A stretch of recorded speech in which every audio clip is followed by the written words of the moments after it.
بسم اللہ الرحمن الرحیم وبہ نستعین۔ یقیناً نماز دین کا ستون ہے اور نماز بندگی کی پہچان ہے۔ نماز کے بارے میں قرآن کریم فرماتا ہے کہ ان الصلاۃ تنہی عن الفحشاء والمنکر۔ نماز انسان کو تمام برائیوں سے روکتی ہے، تمام منکر سے روکتی ہے، تمام فحش چیزوں سے روکتی ہے۔ یقیناً ایک مومن کو چاہیے کہ وہ نماز کا پابند رہے۔ دوسرے مقام پر ارشاد ہوتا ہے کہ وَمَنْ أَعْرَضَ عَنْ ذِكْرِي فَإِنَّ لَهُ مَعِيشَةً ضَنْكًا۔ اگر کوئی شخص میرے ذکر سے اعراض کرتا ہے، میرے ذکر سے دوری کرتا ہے، تو بے شک اس کے لیے ایک بدبار اور ایک ناپسند زندگی گزرے گی، اور ایسی زندگی، ایسی معیشت کی جو اسے پسند نہیں کرتا۔ خود ترک صلاۃ روزی میں تنگی کا بھی باعث ہے، جیسا کہ ذکر سے مراد یعنی نماز یہاں پہ مراد ہے کہ جو میرے ذکر سے اعراض کرے گا یعنی ترک نماز کرے گا، اس کی جو زندگی ہوگی وہ بدبار ہوگی، پریشانی میں زندگی گزرے گی۔ اور روزی خاص کر کے معیشت ضنکا کی جو تفسیر کی گئی ہے کہ روزی میں وہ تنگ دست نظر آئے گا، اگر روزی ہو بھی تو اس میں برکت نظر نہیں آئے گی۔ تو آئیے نماز کے پابند بنیں اور بچوں کو بھی، اپنے بچوں کو بھی پابند بنائیں۔ خود امام صادق علیہ السلام آخری اوقات میں جب اس دنیا سے جا رہے ہیں، اپنے بچوں کو جمع کر کے نصیحت کر رہے ہیں، وصیت کر رہے ہیں کہ وہ شخص جو نماز کو خفیف شمار کرے گا، ہلکا شمار کرے گا، اس تک ہماری شفاعت نہیں پہنچے گی۔ لا تنال شفاعتنا من استخف بالصلاۃ۔ جو نماز کو ہلکا سمجھے، نماز کو سبک سمجھے، اس تک ہماری شفاعت نہیں پہنچے۔ آپ عزیزوں توجہ کریں کہ نماز کو ہلکا سمجھنے والے کے پاس اور اس تک امام کی شفاعت نہیں پہنچنے والی۔ اب جو شخص نماز کو ترک کرتا ہے، نماز کو اہمیت ہی نہیں دیتا، تو اسے کیا نصیب ہونے والا ہے؟ تو نماز کی بہت اہمیت ہے، ضروری ہے کہ ہم نماز کو اہمیت دیں، اور دین کے اہم واجبات میں سے ہے، بندگی کی پہچان ہے، اور ایمان اور کفر، اسلام اور کفر کا ایک مرز اور بارڈر ہے۔ یعنی حدیث میں ملتا ہے کہ اگر کوئی شخص نماز کو عمدن ترک کرتا ہے، گویا کہ وہ کفر کی منزل تک پہنچ جاتا ہے۔ حقیقت یہ ہے کہ اگر انسان کی شناخت ہے، بندگی کی شناخت ہے، تو عبادت کے ذریعے، تاکہ وہ ثبوت پیش کرے کہ وہ بندہ ہے، وہ خود معبود نہیں ہے، وہ عابد ہے۔ اور بھی روایتوں میں اور آیات و روایات میں نماز کے بارے میں تاکید ملتی ہے، یہاں تک کہ قرآن مجید میں ایک مقام پر ارشاد ہوتا ہے کہ جب جہنمیوں سے پوچھا جائے گا کہ تم کیوں جہنم میں گئے ہو، کون سی چیز تمہیں سقر یعنی جہنم کی ایک وادی میں کون سی چیز لے آئی، ما سلککم فی سقر، تو وہ جواب میں کہیں گے قالوا لم نک من المصلین، ہم نماز نہیں پڑھتے تھے۔ یعنی ترک نماز ایک وجہ بنے گی جہنمیوں کو جہنم میں جائے۔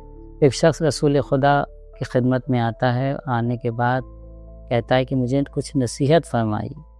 تو آپ نے نصیحت میں کیا فرمایا؟ لا تدع الصلاۃ متعمدا، نماز کو کبھی عمدن جان بوجھ کے ترک نہ کرو۔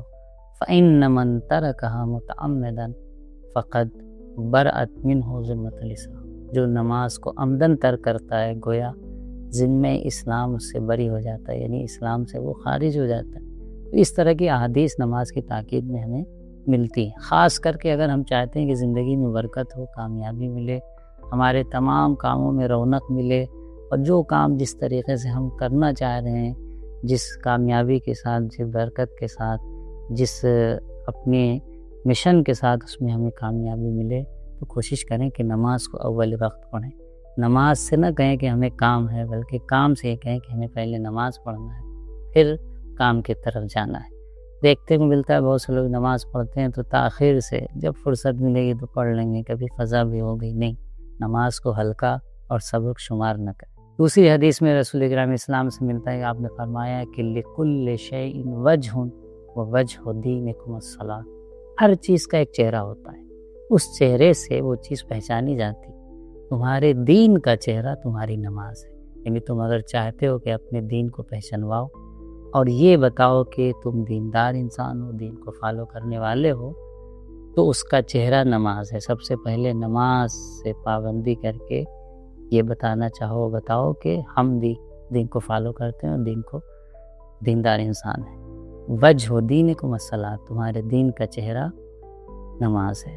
اب چہرہ انسان کا خوبصورت ہوتا ہے تو پھر اس کی شناخت اسی طریقے سے ہوتی ہے، چہرہ بدصورت ہوتا ہے تو اس کی شناخت ویسے ہی ہوتی ہے، چہرہ خوش اخلاق ہوتا ہے، چہرے سے اخلاق دکھتا ہے تو پھر اس کی شناخت ویسے ہی ہوتی ہے، اور چہرہ بد اخلاق دکھتا ہے تو پھر اس کی شناخت ویسے ہی ہوتی ہے۔ نماز بھی ایسی ہے، اگر نماز کو پابندی سے پڑھیں گے اور اچھے سے پڑھیں گے تو وہ آپ کے دین کا چہرہ ہے، اس سے آپ بہتر پہچانے جائیں۔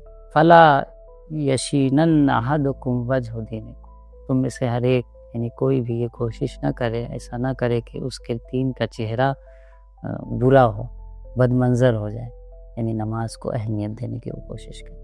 اگر نماز قضا ہو گئی، ہوتا ہے انسان ہے، نماز قضا ہو گئی کسی بھی مجبوری کے تحت یا قائلی کے تحت یا شیطان نے بہکا دیا یا کسی بھی وجہ سے اگر قضا ہو گئی ہے تو یہ نہ سوچیں کہ اب تو قضا ہو گئی تو اب قضا ہو گئی چھوڑیے، نہیں، اس کی قضا بجا لائیں۔ پہلی بات تو یہ کہ قضا نہ کریں، قضا کرنا ہی گناہ ہے، حرام ہے کہ کوئی شخص نماز کو قضا کرے، کیونکہ دیکھنے کو ملتا ہے کچھ لوگ کہتے ہیں ارے قضا پڑھ لینا بے وجہ کوئی عذر نہیں ہے بلکہ گناہ ہے۔ پہلے تو کوشش یہ کریں کہ قضا ہی نہ ہو، اگر کسی وجہ سے قضا ہو جاتی ہے تو اول وقت میں سب سے پہلی فرصت میں اس کی قضا بجا لانے کی کوشش کریں۔ اسی طریقے سے جن لوگوں کے باپ کی قضا نمازیں ہیں ان کی بھی ذمہ داری ہے کہ بڑے بیٹے پہ واجب ہے کہ باپ کی قضا نمازوں کو، جو نمازیں والد نے کسی عذر کے بنا پہ چھوڑ دی ہے اور قضا بجا نہیں لا پائے، فرصت نہیں ملی اور انتقال ہو گیا، تو نمازوں کی قضا بجا لانا بھی بڑے بیٹے پر واجب ہے۔ یہیں پہ ایک اور سوال ہوتا ہے کہ شب قدر میں ہم جو قضا نمازیں پڑھتے ہیں تو کیا یہ 6 دن کی نماز پڑھنے سے پورے سال کی ہماری قضا ادا ہو جائے گی؟ تو نہیں، ہرگز ایسا نہیں۔ آپ 6 دن کی جب پڑھیں گے تو صرف 6 دن کی آپ کی قضا ادا ہوگی۔ اگر سال میں 1 مہینے کی قضا آپ کی ہیں تو باقی 24 دن کی آپ کی قضا باقی رہے گی، صرف 6 دن کی قضا ادا ہو۔ علماء نے اس لیے رکھا ہے کہ کیونکہ 100 رکعت نماز مستحب ہے شب قدر میں، تو بجائے یہ کہ مومنین مستحب نماز پڑھیں، ان کی جو قضا نمازیں ہیں پہلے وہ ضروری ہیں، اسے بجا لائیں۔ نماز کو اہمیت دیں، نماز دین کی پہچان ہے، دین کا چہرہ ہے، دین کا ستون ہے، اور تمام تر برائیوں سے روکنے کا ذریعہ بھی ہمارے لیے نماز ہے۔ انشاءاللہ ان نمازوں کے ذریعے خدا ہماری زندگی میں برکت عطا کرے۔